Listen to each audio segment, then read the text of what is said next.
of living in the past. Look around you, things are changing fast.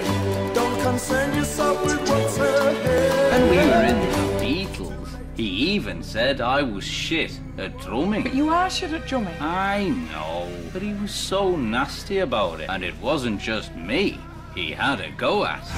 You seen these new songs Paul's written? They're absolute shite. Old bloody, old black fucking dies. You having a laugh? There's not even anything for a sitar. I mean, you can't have a rock song without a sitar. And he's even written one without drums.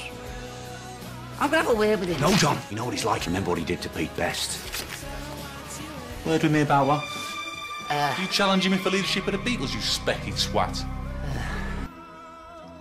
Ta-da! Good evening to all of you tosspots.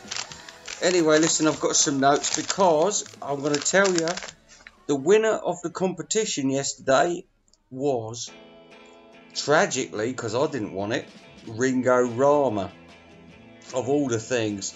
But, you know, it got me scratching my head and it got me to get the album out because I bought it when it came out on CD and I chucked it in the corner and never listened to it because I know what Ringo's music's like. It ain't no frills. There's nothing to like, you know, if you're smoking a bit of weed or taking a bit of Charlie or crack cocaine or whatever, you need music. You need something to send you into another place. Ringo's never been able to do that, not since the fucking Beatles split up anyway. Right, so we've got some notes here. It's what I will say quickly, and I've had to do this fucking video twice because the first time the sound wasn't working. So I'm not in the best of moods, so let's just get this over and done with. I'm going to tell you in advance, I can't seriously rate it because I haven't really done enough research on it, but what I will say is it's better than I thought. You know, it's not as bad as I thought, but is that a plus? Not really, because you know we're doing what we always do with Ringo and we sort of say yeah, you know, great, Ringo's done something which is listenable, you know, and we could say that about our fucking auntie, couldn't we? Oh, she sung down it. Oh, she did a good job, you know. Oh, fuck it. Anyway, let's get on with his songs. And I didn't even get them all, but Eye to Eye. It's, in brackets, awful, grabbing at words, forgettable. A Goldfish could have done better. Alright. Second one, Missouri. Seems to be a country and western, fucking deep south thing. Now, a lot of people have been going on about, oh, Ringo does country, Ringo does country. No, Ringo's not Tammy Wynette. Ringo is not Bobby Gentry.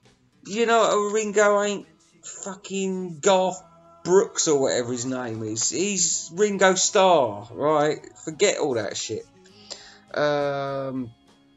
So this Missouri one, he seems to be grabbing at Beatles sound bites, you know, like what is it, you know, like, oh, let's well, tonight it's been a hard day's night, but tomorrow I can't buy you love. You know, he seems to constantly do that, hark back to the day, and you know, after a while it's a bit tedious.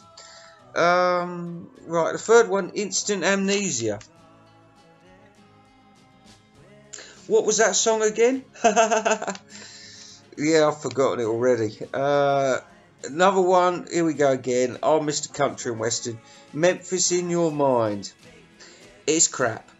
It seems to have this little George Harrison type guitar in, but I think this was after George died, so I don't think it had anything to do with it. Forgettable anyway. 5 is the big song, Never Without You. It's Ringo's Here Today for George, I believe, and you know, it's pretty pants, and to be honest with you, I think this song probably, much as the words are pretty shit, it would have suited Pete Best more, because when he's singing about the past, I sort of had Pete Best in my head, like, you know, Hamburg, the early days. It don't really work so much with Ringo, because he didn't seem to be there really in the early days. But anyway, so Never Without You, in brackets, bloody awful tribute to George. Right, okay. Number 6, Imagine Me There. It sounds like the Threetles, and to me, the Beatles will never be the Threetles. So all that real love, and forget it. It's fake. Right.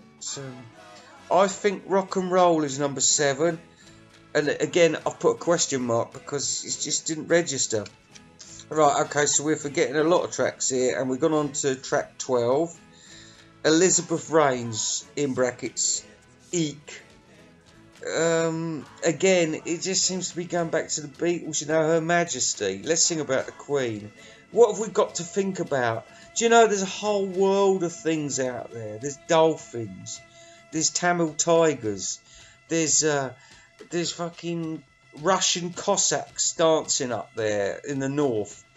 Father Christmas, the South Pole, Robert Scott. Do you know there's so much in this world to talk about, to write a song about, and yet it seems like their head seems to be stuck sometimes. And it ain't just Ringo. I could understand him harking back to nicking sound bites from the Beatles or whatever, but you know, when you get it off George or Paul, and you think, forget it, move on. Let's have some new tunes. Let's have something good. Stop trying to make us laugh with stupidity from the past. Right, and so Elizabeth Reigns, and also another thing about this album, seems to have very annoying backing singers. But with this Elizabeth Reigns, I don't know if it's a piss take. I don't suppose it is, because he's been knighted, but maybe it was just a call to sort of, oh, I'm here, Your Majesty. I'm one of the Beatles. I didn't send my MBE back. And it finishes with a song called English Garden. And old John Heaton, he's just done a video about the Rattles. Now, you've all seen that film, haven't you? It's great, it's good fun. But the best thing about it is Neil Innes and his songs, because they're fucking brilliant, and they really are great. And one of the best songs on there is a song called Let's Be Natural.